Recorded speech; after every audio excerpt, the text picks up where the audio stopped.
Welcome back to Cure for the Common Game. Today, in deck number 987, we're going to talk about the Archimandrite. Now, for 2 and a blue and a red and a white, we get a 0/5 human advisor that is all over the place. We got 3 abilities here. At the beginning of your upkeep, you gain X life, where X is the number of cards in your hand minus 4.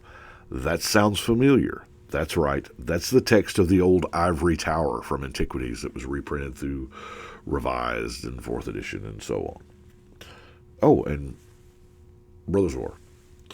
Then, whenever you gain life, each advisor, artificer, and monk you control gains vigilance and gets plus X plus O to end of turn, where X is the amount of life you gained. Wow.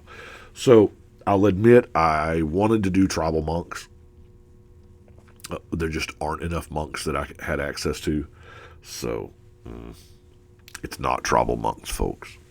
And then, the third, tap 3 untapped advisors, artificers, and or monks you control to draw a card. Now, this helps the fact that Archimandrite himself is, in fact, an advisor. So, just him and 2 other creatures, you can tap, draw a card, do it at the end of the turn that's right before yours. But first, we got to look at our mana solution. This is a 3-color deck, none of which are green. So, we have our Soul Ring, Wayfarer's Bauble to help go get the whatever land we need, Felwar Stone, Spectral Searchlight. Decanter of Endless Water is a necessary here because, no max hand size. Same thing for the Thought Vessel. Pristine Talisman, Arcane Signet solves. Chromatic Lantern really solves the problem, the Talisman of Creativity. And for just a giant mana boost, the Mana Geyser. Because this thing, in a normal 4-player game, it's great. But if you sit down with 6-8 players, oh my gosh, this thing pays for itself. And you'll see here later on why we need that much mana. Needs a strong word. Why we want that much mana. So our card draw. I don't know if Preordained really class. It's card selection, maybe. You're trading a card for a different card. Sphinx's Revelation. Now, this fits the deck perfectly. It's card draw and life gain. Show enough. Yeah. This will make your dudes really big because, they get plus that much, how much life you get. We got a Windfall. In case, I like casting Windfall when obviously I'm on the better end of it. If I'm down to this is my last card and somebody's hoarding a bunch of cards, that's when you're going to want to do it. And then, of course, our Reforge the Soul, because same thing. It's a 5-mana Wheel of Fortune, which I'll pay. I have no problem paying 5 mana for the Wheel of Fortune. So let's look at our life gain section. The aforementioned Ivory Tower. I would have loved to have had the original art, but I've used all those up. But it's the same thing as our commander, so, that's not bad. Spirit Link, really good, especially Spirit Link. If you can put the Spirit Link on Sarah Avatar, it is nutty. Plain nutty. I'm going to attack to double my life, and then all my other guys are good. Yeah. Aetherflux Reservoir. No, this is one of those that probably don't belong. I have it in here just because it does allow you to gain some life. Yes, if you get up to Cilia life, you can shotgun people, but it's kind of a big target, There is no 2 or 3 card combo that I play the same card a whole bunch of times and result in a cannon, There is a Soul Warden and an Angel of Vitality. Congregate's good because that's just a ton of life. Each creature on the battlefield, somebody's going wide. We got our Felidar Sovereign. If we have 40 life during the upkeep, we're going to win.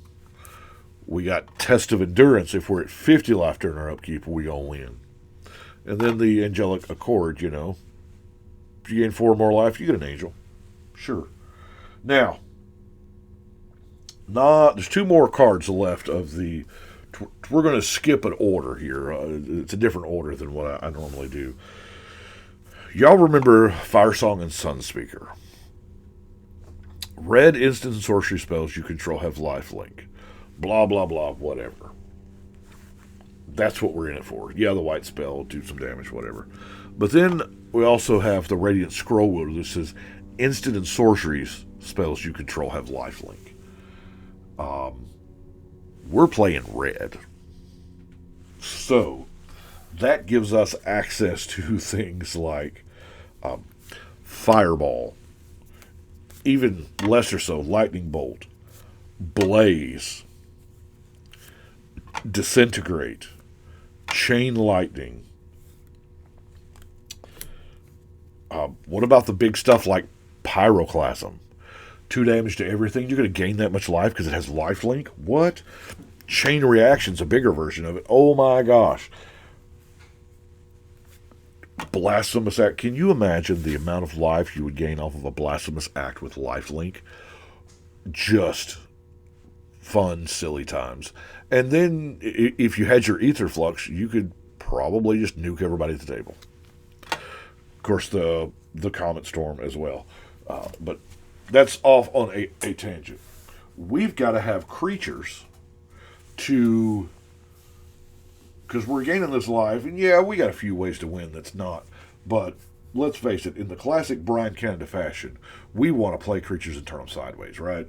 We want to just smash with, because we're gaining all this life. If we're gaining this 10 life, and all of our advisors, monks, or clerics all are going to get plus 10 to the front, we want to swing with some persistent petitioners. Yeah. I'm not certain how many of these there are, but that's one. I guess we need to read this before we go any further. 2 mana, 1/3. Of course, 1 mana tap, target player mills. Tap 4, target player mills 12. That's kind of big. And then a deck can have any number of persistent petitioners.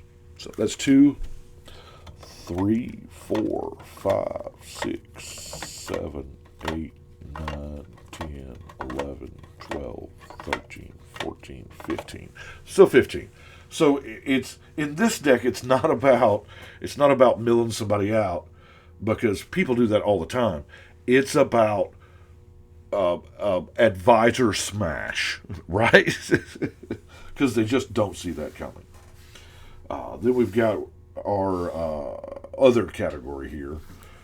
Holy Day, staying here. It's just as good as Fog. Actually, I think it may be better than Fog because it doesn't get... It's not as assumed. Because when you attack out at somebody, you don't think, do they have a Holy Day? Where you may think, do they have a Fog? Mirror Image, just a great card. Boros Charm. Whew. Man, this broke the world of charms when it came out, because you're supposed to only get like an okay ability, a conditional ability, and a good ability. But here we have 3 good abilities. That permanent you control gain indestructible is just insane. We also have City on Fire. Why? Because I'm addicted to that triple damage. That's why. This may come out for something else. It is a little mana expensive. I know it convokes, but at 8 mana, it's a little much. But I want to talk about one of my favorite life gain cards that's not life gain. Zur's Weirding. Here's how you control the whole table. So, yeah, we're playing a life gain deck, so we're going to have more life than most of our opponents do. And we can control the draw. Everybody plays with their hands revealed. There's no secrets among friends, guys. Come on. And whenever a player would draw a card, instead they reveal it. Any other player may pay 2 life to put that card in its owner's graveyard. If no one does, they draw it. Now that skip draw does not get replaced. It's just, I paid 2 life, you just didn't draw this turn. Now, For Commander, it is important to note that this, whoever draws the card, it goes in turn order from that player.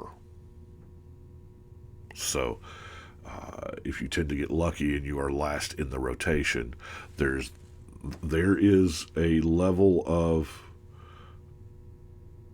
politics here. Now, it is not discarded, it's just not drawn.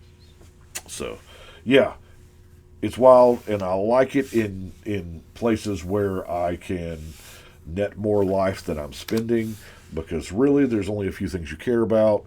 Whatever situation you happen to be in at the time, if you are you can pay the 2 life. Nope, you're not getting no board wipes. Nope, you're not getting creature removal. Nope, you're not getting whatever it is that's going to hurt me. Is that a counterspell? Is that a win condition? No. Speaking of counterspell, let's bleed over into our removal. I have an Arcane Denial. 3 colors. I didn't want to chance an actual counterspell because of the double blue pips, you know.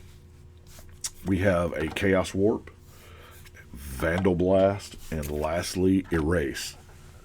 The Urza's Legacy one. And that brings us to our...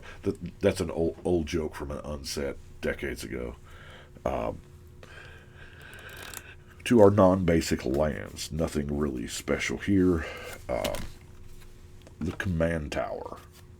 Shivan Reef. Windscarred Crag. Tranquil Cove. Prairie Stream. Highland Lake. Stone Quarry. Mystic Monastery.